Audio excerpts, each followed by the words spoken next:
इतने दिनों के बाद वीडियो डालने के लिए बहुत बहुत माफ़ी चाहता हूँ भाई। ठीक है। बट आज हम लोग बात करेंगे थोड़ा सा आपके टॉपिक के बारे में। क्या है topic? ASO N M E है, डीवी के बारे में बात करेंगे। थोड़ी बहुत जितना मैं बता सकता हूँ आपको, जितना अलाउड है बताना उतना बताऊँगा। समझदारी से काम लीजिएगा। बिल्कुल भी इस ज़िद मत कीजिएगा कि कुछ ज़्यादा बताऊँ मैं आप लोगों को, या कुछ कम बताया हो अगर मैंने, तो उसको आप मेरी मजबूरी समझिएगा। मैं ज़्यादा एक्सप्लेन नहीं करूँगा डिटेल में, सिर्फ ऊपर ऊपर से बताऊँगा कि क्या क्या प्रोसेस रहता है, और उतना ही आपके लिए सफिशिएंट रहेगा जब तक आप तैयारी के फेज़ में हैं, जितना मैं आपको बताऊँगा। फर्स्ट टाइम होगा शायद यूट्यूब पे बाय एसो मनमोहन सिंह। ठीक है। एक ब्रीफ आइडिया ले लेते हैं पोस्ट के बारे में कि पोस्ट है क्या। ये है assistant section officer, department, ministry of external affairs, ministry of external affairs में। इसका इसका ग्रेड पे क्या, देखो सेक्शन ऑफिसर आप तो हैं, यानी मतलब एक असिस्टेंट है सेक्शन ऑफिसर के, लेकिन आप ऑफिसर पोस्ट पर तो हैं उसमें। ठीक है। डिपार्टमेंट है आपका मिनिस्ट्री ऑफ एक्सटर्नल अफेयर्स, सबसे बढ़िया डिपार्टमेंट। अभी मैं आपको बताऊंगा इसमें खास क्या चीज़ है ना। क्यों मैं इसको सबसे बढ़िया कह रहा हूँ, उसका मैं भी रीज़न दूंगा। एटलीस्ट जितना मैंने अभी तक देखा है उतने उसके हिसाब से मैं आपको बताऊंगा। ग्रेड पे क्या है? 4600 ग्रेड पे लेवल 7 की जॉब है। थाला फॉर अ रीज़न। लेवल 7 है ना। तो 4600 grade pay gross salary around 83 से 85,000 के आसपास बनती है, और इन हैंड सैलरी आपको मिलेगी 76,000 के आसपास अभी के हिसाब से।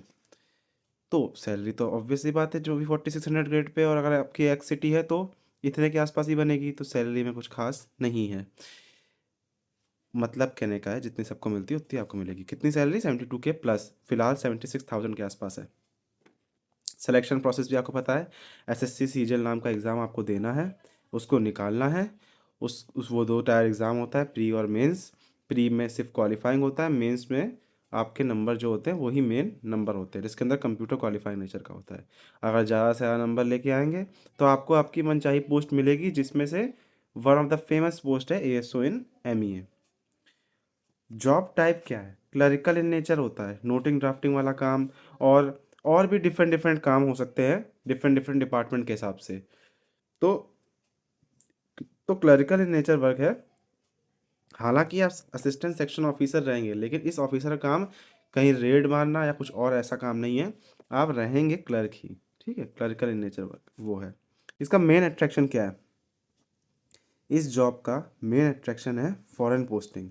यानी कि आप 2 से 3 साल के बाद फॉरेन में सर्विस देने के लिए एलिजिबल हो जाएंगे। आपकी पोस्टिंग फॉरेन, यानी कि बाहर दूसरे देशों में होगी, और वहाँ पे आपको उसी हिसाब से सैलरी मिलेगी। फॉरेन अलाउंसेस भी उसी हिसाब से होंगे, जो कि 3 लाख से लेकर 4 लाख 5 लाख तक भी आपकी मंथली सैलरी को कर देंगे। ठीक है।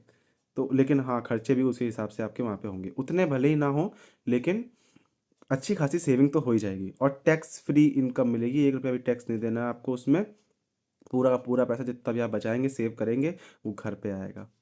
दूसरा, ट्यूशन फीस 2 बच्चों की है। यदि आपके बच्चे होंगे बाद में, इन फ्यूचर होंगे ही जो शायद, और उन उनमें भी अगर आपके सिर्फ 2 बच्चे होंगे, तो उन 2 बच्चों की ट्यूशन फीस का खर्चा पूरा गवर्नमेंट उठाएगी।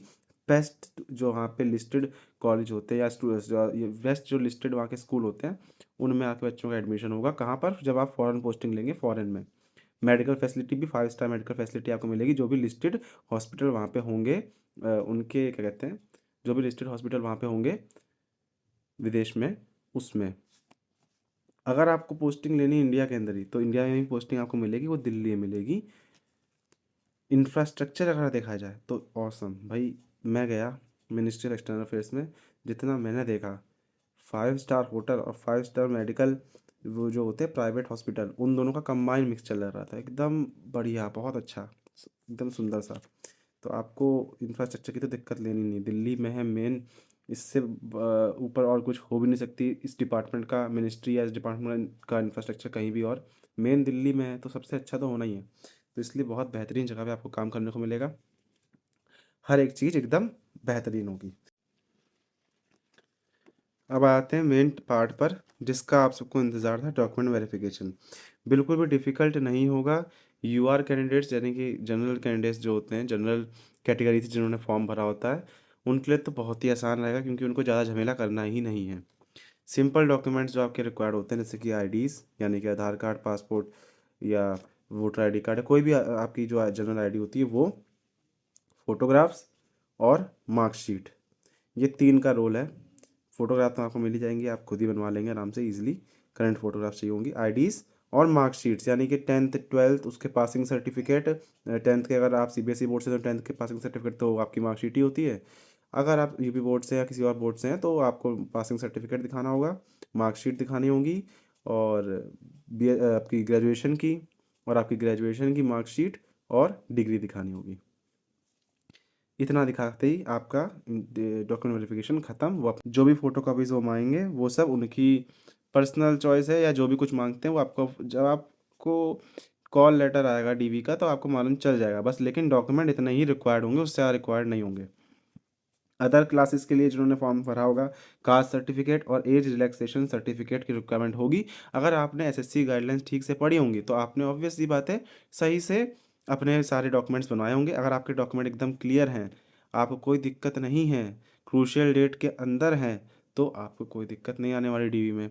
एकदम ही चिल इन्वायरमेंट रहेगा, कोई भी दिक्कत नहीं आएगी। सिंपल मिनिस्ट्री के अंदर जाना है और आपको अपने कागज़ दिखाने हैं बस। थोड़े बहुत क्रॉस क्वेश्चंस करेंगे कि ये सही है कि नहीं, इस टाइप से, बाकी कोई दिक्कत नहीं है। उधर उसके अलावा भी जो फॉर्मेलिटीज़ होंगी वो जॉइनिंग के समय क्या कहते हैं, और उसके अलावा जितनी फॉर्मेलिटीज़ होंगी वो जॉइनिंग के समय आपकी होंगी, जैसे कि अटेस्टेशन फॉर्म्स भरवाए जाएंगे आपसे, है ना, उनकी कॉपीज़ करवाई जाएंगी। बहुत सारी अलग अलग फॉर्मेलिटीज़ होती है, वो थोड़ी बहुत आपकी करनी पड़ेंगी, और उसके अलावा कुछ भी नहीं, बस इतना ही है। जैसे कि मेडिकल मेडिकल करवाना पड़ेगा, पुलिस वेरिफिकेशन कराना पड़ेगा, ये सब कराना पड़ता है बस, और कुछ नहीं। रिलैक्स और चिल इन्वायरमेंट रहता है। पहले आप एग्ज़ाम पर फोकस करें, जैसे ही आपका एग्ज़ाम खत्म हो जाएगा तो ये उसके बाद की हेडेक है, जो कि हेडेक भी नहीं है, बहुत आसानी से आपका डीवी हो जाएगा। कुछ भी एक्स्ट्रा आपको करने की ज़रूरत नहीं है। और जितना आप लोग इसके लिए चिंतित है ना डीवी के लिए, उससे कहीं गुना ज़्यादा आपको चिंता करनी चाहिए एग्ज़ाम की। आपका एग्ज़ाम निकल जाएगा तो उसके बाद सब कुछ आसान ही है। मेरे पास पैसे नहीं थे, मेरे पास मिनिमम रिसोर्सेज हैं अभी भी, क्योंकि अभी मेरी जॉइनिंग हुई नहीं है। जिस दिन जॉइनिंग हो जाएगी, सैलरी आ जाएगी, तब मेरे पास कुछ ना कुछ पैसे होंगे। जब मेरे पास नहीं है कोई भी रिसोर्स, तब भी मैंने ईज़िली कर लिए, अपने डॉक्यूमेंट वेरिफिकेशन करवा लिए, क्योंकि मेरे कागज़ एकदम सही थे सारे। मैंने अगर करवा ली इजली डॉक्यूमेंट वेरिफिकेशन तो आप भी करवा सकते हो, कोई भी दिक्कत नहीं आएगी, कुछ रुपये नहीं लगने, कहीं कुछ नहीं पैसा लगेगा। और सही बात यह है कि अगर आपके डॉक्यूमेंट सही हैं तो कोई दिक्कत नहीं आएगी। डॉक्यूमेंट सिर्फ इतने ही लगेंगे बस, और मेडिकल का और सर्टिफिकेट वो सब बाकी बात है, वो आपको ज्वाइनिंग के समय बता दिया जाएगा क्या क्या क्या क्या चाहिए।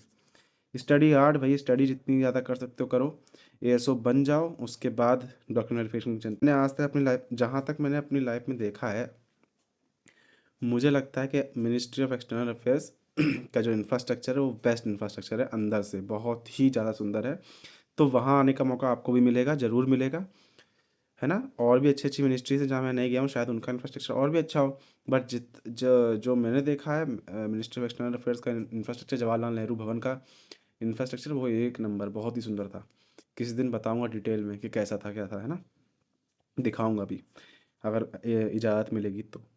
और एकदम रॉयल वर्क कल्चर है, बिल्कुल ऐसा लग रहा था अंदर जा कर के जैसे रिसेप्शन सेंटर है अंदर, है ना, ऐसा फील आ रही थी, और एकदम होटल जैसी फील आ रही थी, बहुत सुंदर है। तो आप भी जल्दी आइए, और आपको भी मौका मिलेगा यहाँ पे आने का, वर्क करने का। बस नंबर अच्छे ले आओ यार, और सिलेक्शन ले लो, ख़त्म बात। ये सब तो फालतू की बातें, इन सब की तो टेंशन लेनी नहीं चाहिए। जो बच्चा इस समय इनकी टेंशन, इस चीज़ की टेंशन ले रहा है, वो पक्का स्टडी, हार्ड हार्ड स्टडी तो कर ही नहीं रहा है ना। इसकी टेंशन इसलिए मत लो, ये सब तब लेना जब आप, तब अच्छा भी रहेगा जब आपका निकल जाएगा, उससे पहले लेने का कोई मतलब नहीं बनता, ठीक है। बस इतना ही बताना था मुझे इस वीडियो में, ज़्यादा लंबी वीडियो ये होगी नहीं, थोड़ी सी छोटी सी वीडियो है। एएसओ इन एमईए बनिए, फिर डीवी कराइए, सिंपल आसान तरीके से। चलिए भाई, ये सब मैं ऐसे ही मौज मौज में पढ़ रहा हूँ आपको इससे कोई लेना देना नहीं है। चलिए भाई, गुड बाय। और कुछ जानना हो तो कमेंट कर दो, बताते रहूँगा, उसी पर नए नए टॉपिक्स देते रहो, उस पर वीडियोज़ बनाते रहूँगा। चलो, गुड बाय।